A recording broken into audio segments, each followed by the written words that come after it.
La relación pareja, familia e hijo. Lo que da origen al conflicto siempre es una insatisfacción, porque somos el conjunto de nuestras necesidades. Necesidad de tomar lo positivo, de almacenarlo, necesidad de eliminar lo negativo, de protegernos de ello, y naturalmente necesidad de discernir en cada plano de la realidad lo que es bueno o malo para nosotros. Por consiguiente, somos seres de relaciones con el mundo, relaciones agresoras, frustrantes, o relaciones tranquilizadoras de crecimiento. De modo que para vivir felices y gozar de buena salud, tenemos que cuidar nuestras relaciones. Así, cuidando las relaciones, podemos cuidar nuestro cuerpo de manera causal, directa. La buena relación, sana, equilibrada, respetuosa, es como un cara a cara de dos muelles, cada uno de los cuales ejerce una tensión tónica, uno contra otro. Y esto alternativamente, cuando uno se expresa, el otro escucha, recibe. Así el tono energético básico y satisfactorio es palabra, escucha, palabra. Cuando el otro habla, acepto escuchar sin ocultar, sin auscultar, sin proyectar, sin distorsionar o lo menos posible. Y cuando hablo yo, acepto ser oído, reconocido, descubierto, escuchado, auscultado, deformado, incomprendido, traicionado. Tengo un espacio personal, A, que debo conocer y luego saber hacer que se respete. El otro tiene un espacio personal, B, que debe conocer y luego hacer que se respete. A y B están en su territorio personal, que hay que proteger y conservar como sea. R es el espacio de intercambio, de compartir, de movilidad. Este espacio lo ocupan alternativamente A y B. Cuando A está activo, yang, masculino, emisor, en ese momento B recibe, acoge, es yin. Después la relación se invierte. Por ejemplo, el señor X le pregunta a su esposa si desea salir esa noche. Ella contesta que no, y después de haberse expresado sin reservas y de que el señor X la haya escuchado, le pregunta lo que desea él, porque se siente así en disposición de poder escucharle. Ambos quedan satisfechos porque han podido expresarse y satisfacer su curiosidad. Al igual que el ir y venir de la marea y la resaca entre playa y océano, arena amarilla, ola azul, vaivén entre la inmensamente playa y el infinitamente océano.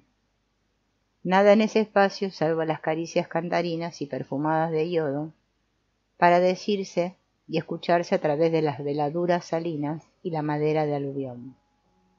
Igual que la respiración libre de los amantes desnudos, descansados. Es el vaivén de sus caderas que se contonean al ritmo fecundo de sus ansias, de su placer, de su deseo, de sus delirios, de su delicia. Las relaciones tóxicas. Las hay de dos tipos. Las relaciones que desbordan sobre el otro. A rebasa los límites, B es invadido por A y se deja, no reacciona.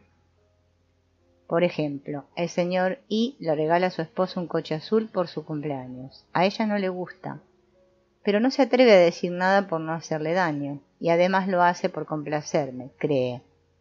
¿Cómo reaccionar? ¿Callándose, aplanándose, pasándose la goma? ¿Dando alaridos, agrediendo?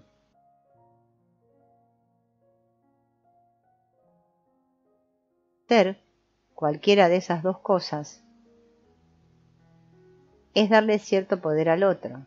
Conviene adoptar una posición asertiva, pero ¿de qué se trata? ¿Qué quiere decir esa palabra? Posición asertiva. Aprender a afirmarse uno sin huir ni agredir. La afirmación de uno mismo designa un comportamiento que le permite a una persona defender su punto de vista, sin ansiedad exagerada, sin agresividad y respetando el punto de vista del otro. Se trata de aprender a pedir, a rechazar, a expresar uno sus sentimientos, sus intenciones, manteniendo al mismo tiempo la relación con el otro. El comportamiento afirmado o asertividad se distingue así de los comportamientos pasivos, agresivos y manipuladores. Esta comunicación permite, de manera sencilla y eficaz, mejorar nuestros comportamientos y nuestras interacciones en términos de afirmación de uno mismo. Aprender a reconocer nuestros errores y evitarlos es una etapa esencial para aprender a comunicarnos mejor y a desarrollar nuestras capacidades con el fin de afirmarnos. Las relaciones que colocan al sujeto en situación de doble coerción. No hay elección acertada. Si hago esto, seré desdichado, y si no lo hago, seré desdichado. Tengo hambre, pero solo hay carne podrida. Si no como, me muero. Si como, me muero. Ejemplo. Quiero a mi novia, pero es realmente insoportable y tóxica. Cuando estoy con ella, me entran ganas de salir corriendo, me come la vida, me manipula. Nunca le parece nada bien. Cuando la dejo me siento bien, durante medio día, después la echo de menos, me aburro. A un niño le pega y lo insulta a su padre y lo abandona a su madre, que se incorpora al trabajo y no le atiende. Por consiguiente, se siente al mismo tiempo separado y agredido. Posteriormente, en la relación con los adultos, ¿cuáles serán sus comportamientos? ¿Cómo podrá adaptarse? Necesito la relación, la busco, pero cuando la encuentro me entra miedo, así que me alejo e inmediatamente me siento solo. Esto se llama el síndrome del fuego de chimenea. Demasiado cerca me quemo, demasiado lejos tengo frío. Nunca tengo confort. Se me quema la cara y se me hiela la espalda. En terapia habrá que arreglar un problema después del otro. Por regla general, primero la goma, para que la persona acceda a sus emociones, y luego el tintero. Las relaciones de pareja. Unos cuantos ejemplos de parejas. Esposo, esposa, padre, hijo, patrón, obrero, elegido, elector, vecinos, paciente, terapeuta, vendedor, comprador, profesor, alumnos, formador, cursillista, escritor, lector. En una pareja muchas veces uno es goma y el otro un tintero. Cuando uno está inmerso en un exceso, se ausenta. El otro, en la carencia, no soportará esa ausencia, se sentirá solo y abandonado. Cuando uno está inmerso en un problema de carencia, añade algo, y el otro, inmerso en un problema de exceso, no soportará ese algo del otro.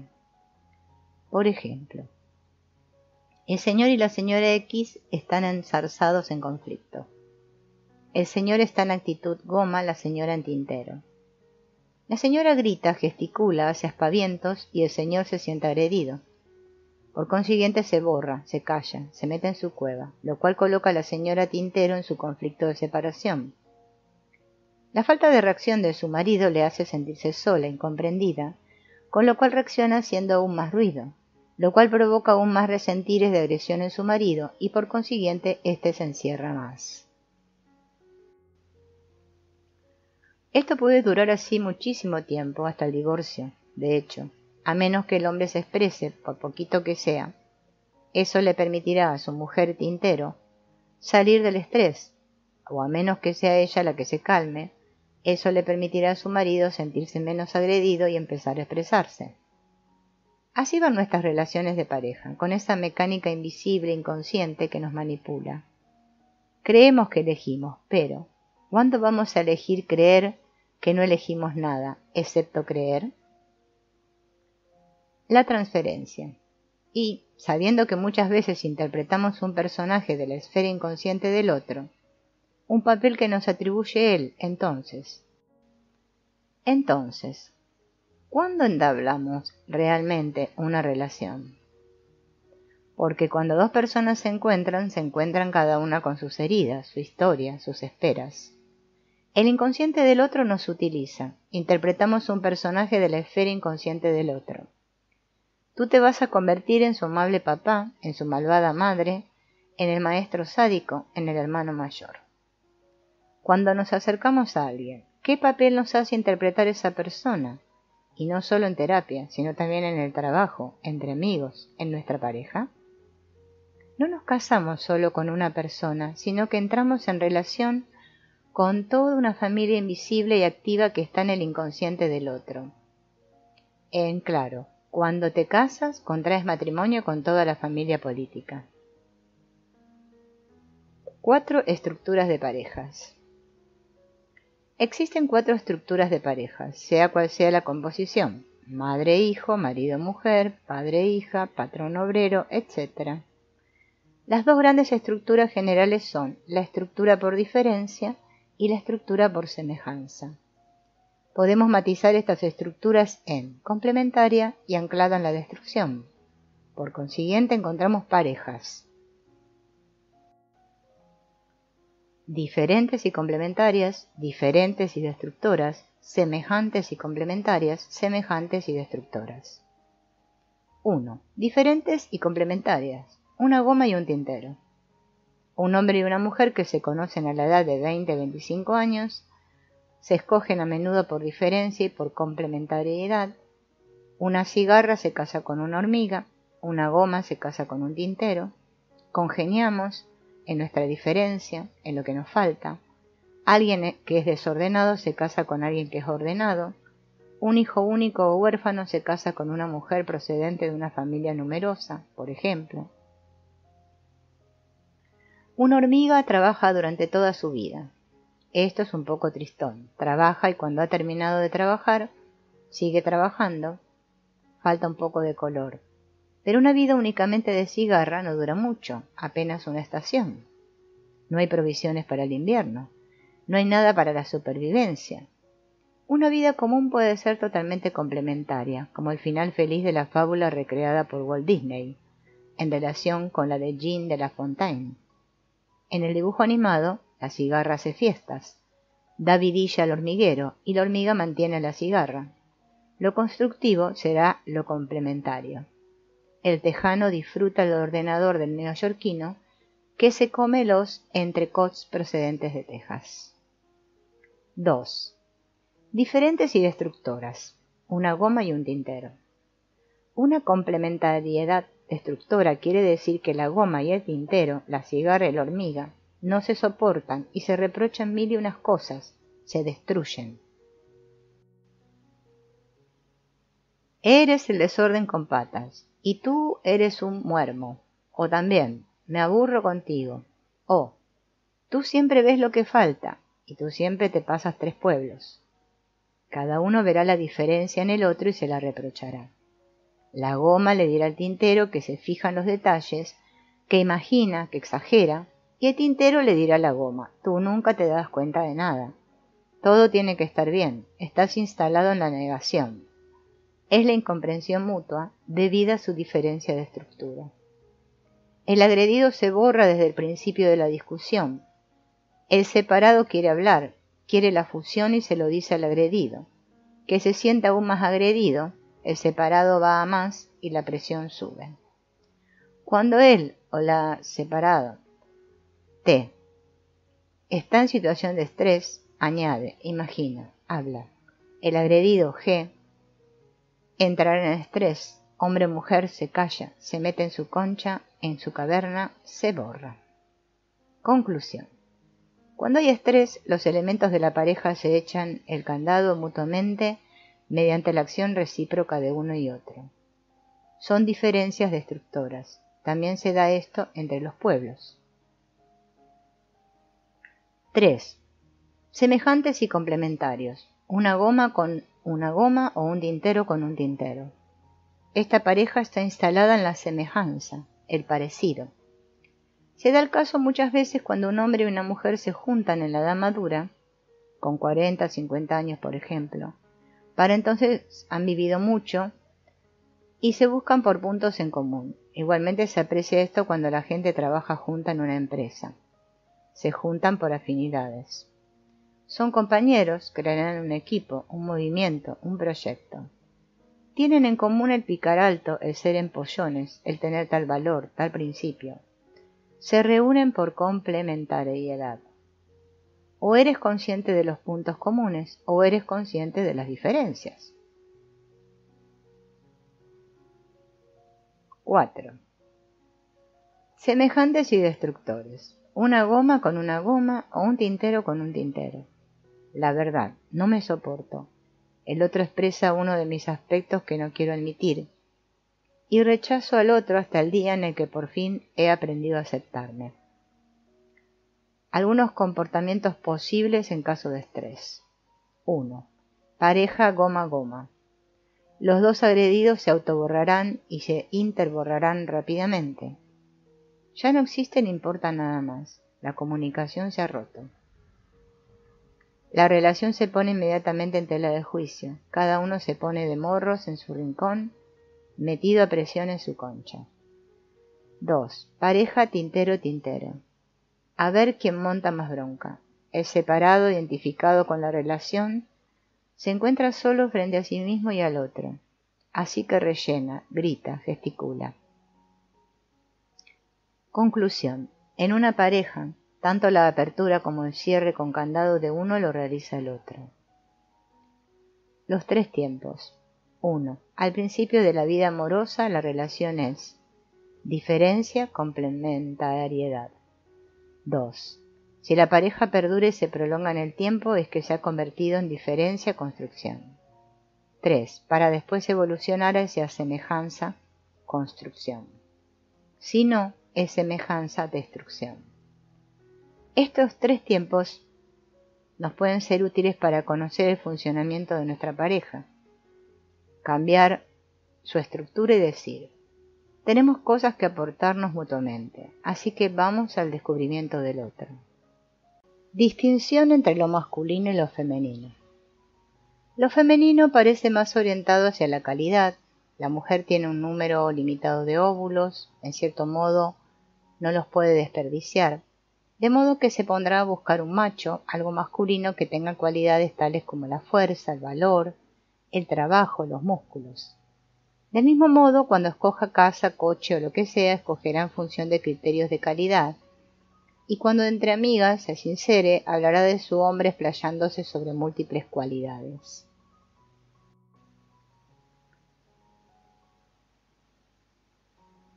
Mientras que lo masculino, el hombre, parece orientarse más hacia la cantidad, así entre amigos, hablará de su última conquista, con cifras concretas, tales como tardé unos minutos en seducirla, de contorno de pecho tiene 1,40 m y 30 centímetros de cintura, y tuvimos 3 relaciones sexuales en 24 horas, y que duraron entre 1 hora y 1 hora y 20 minutos. Cuando se exprese respecto a un coche o cuando pide información al vendedor, preguntará cuánto consume cada 100 kilómetros, por ejemplo, porque el hombre, lo masculino, no tiene problemas en la cantidad de sus espermatozoides. Puede desperdiciar todos los que quiera porque los fabrica sin cesar, desde la pubertad hasta la andropausia. Así que estará orgulloso de su cantidad, de su fabulosa panoplia de caza, y al volver de vacaciones les dirá a sus compañeros, he hecho un montón de cosas, he tardado 5 horas en hacer el trayecto, mientras que una mujer dirá, he encontrado al hombre de mi vida. La mujer en general es más tintero, el hombre más goma. Por ejemplo, la señora se adelanta a los problemas cuando el señor los oculta.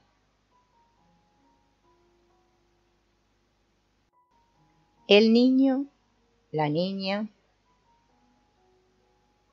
El adulto se expresa a través del niño que era. En caso de biochoc, de urgencia, de imprevisto, el adulto reacciona con arreglo al niño que fue. El niño imprime los padres que ha tenido.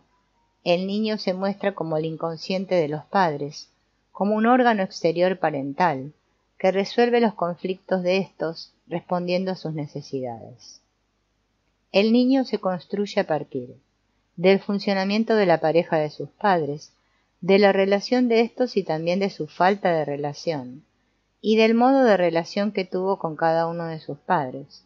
El niño es esa relación, de manera más o menos permanente, estructurante e inconsciente. La polaridad de nuestros padres. ¿Cuál era la tendencia principal de mi padre? ¿El borrarse o el exceso de presencia? ¿Cuál era la tendencia principal de mi madre?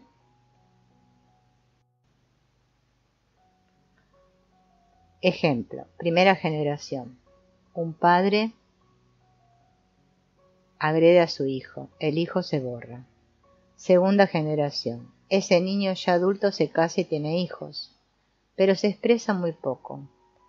Tercera generación. Los niños echan en falta más contactos con el padre, van adoptando la actitud tintero porque están separados de él. Pueden desarrollar un comportamiento excesivo, voluble, hiperactivo. No querrán hacer pasar a sus hijos por lo mismo y estarán siempre encima de ellos. Cuarta generación. A su vez, sus hijos pueden sentirse agredidos e instalar una estructura de goma. La asociación de ambos tendrá un fortísimo impacto sobre el niño.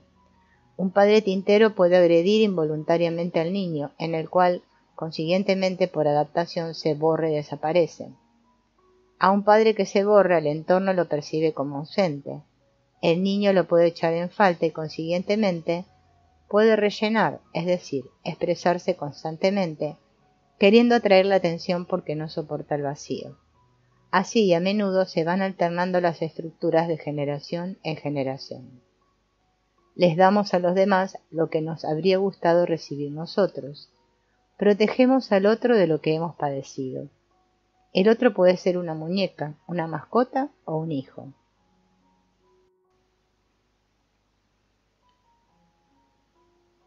Protocolo. Balance del modo de relación. Memorizamos los tipos de relaciones que hemos mantenido con los artesanos de nuestra crianza biológica. Padre, madre, hermano, educador, cuidadora de niños, maestro. 1. ¿Con qué estructura funcionaba la pareja de mis padres? ¿Separado, heredido? 2. ¿Qué relación he tenido yo con cada uno de ellos? 3. ¿Cómo me siento en su presencia? ¿Cómo reacciono? 4. ¿Me permitieron mis padres tener buena autoestima? 5. ¿Me autorizaron mis padres a plantar cara, a expresar mis necesidades? 6. Sacar de esto conclusiones y decisiones. 7. Reparar. Reparar es, antes de nada, acogerlo todo. Dar lo que nos ha faltado a nosotros mismos y a los demás. Quitar lo que nos ha estorbado a nosotros mismos y a los demás. Corregir la primera experiencia traumática, experiencia de aprendizaje, de modelización, de identificación, con el fin de llegar a ser autónomo, adulto. Recuperar y después amplificar lo que ha sido eficaz para uno mismo y para los demás. Concluir, llegar a buen fin, rematar, acabar, terminar, apaciguar, hacer el duelo de cualquier ideal. Después celebrar con el fin de poder acogerlo todo. ¿De dónde viene el niño? ¿Del pasado? No. Lo que venimos del pasado somos nosotros, sus padres. Lo que viene del pasado ya difunto es el peso que nosotros depositamos, grávido, sobre el niño. Nuestros proyectos, nuestros deseos, nuestros miedos, nuestro inconsciente, nuestra educación. Todo eso es nuestro pasado en él que se sedimenta y se convierte en su malestar, su tensión, su enfermedad, su cárcel, sus células. Todo eso, nuestro pasado, contra él, cual él se debate para liberarse, al igual que la semilla que hace un esfuerzo para extirparse de la cáscara que la protege, y la isla del mundo la encierra y a veces se convierte en su tumba. Sí, nuestra historia no es más que una cáscara, supuestamente encargada de proteger a nuestros retoños, nuestros polluelos. Y el primer esfuerzo de estos para encaminarse hacia la vida será descubrir eso. Cáscara, ganga, envoltorio, nuestra historia, nuestro inconsciente, nuestro pasado. Como si tuvieran primero que reparar nuestros sufrimientos antes de poder empezar a vivir su propia vida. Y solo después pueden, a través de sí mismos, dejar que advenga el lugar del que vienen, el futuro. El futuro hecho presente a través de sus sueños, su imaginario, su deseo antojadizo, su creatividad hormigueante, efervescente de vitalidad y destructora de los museos polvorientos de la historia. Los hijos se mantienen a horcajadas sobre el horizonte y hacen amanecer el sol que nos abraza los ojos y todos los sentidos, a los que tanto les cuesta soportar tanto esplendor inaudito. Si no fuera así, seríamos como nuestros padres, idénticos en todo. Seguiríamos tallando nuestras armas con un golpe de sílex brutal, acuclillados en una cueva, acechando una sombra que tiembla. Pero los hijos, en cada generación, expulsan a los niños que fuimos nosotros para convertirse en los nuevos embajadores del futuro, preñados por el sueño de los dioses. Eduquémoslos sin someterlos. Hablémosles después de haberlos escuchado. Aconsejémosles con el consejo que ellos nos inspiran. Guiémoslos hacia el lugar en el que se encuentran, con el fin de que aprendan lo que saben. Son nuestros maestros, nuestros sanadores. Son los sacerdotes de una religión sin pasados.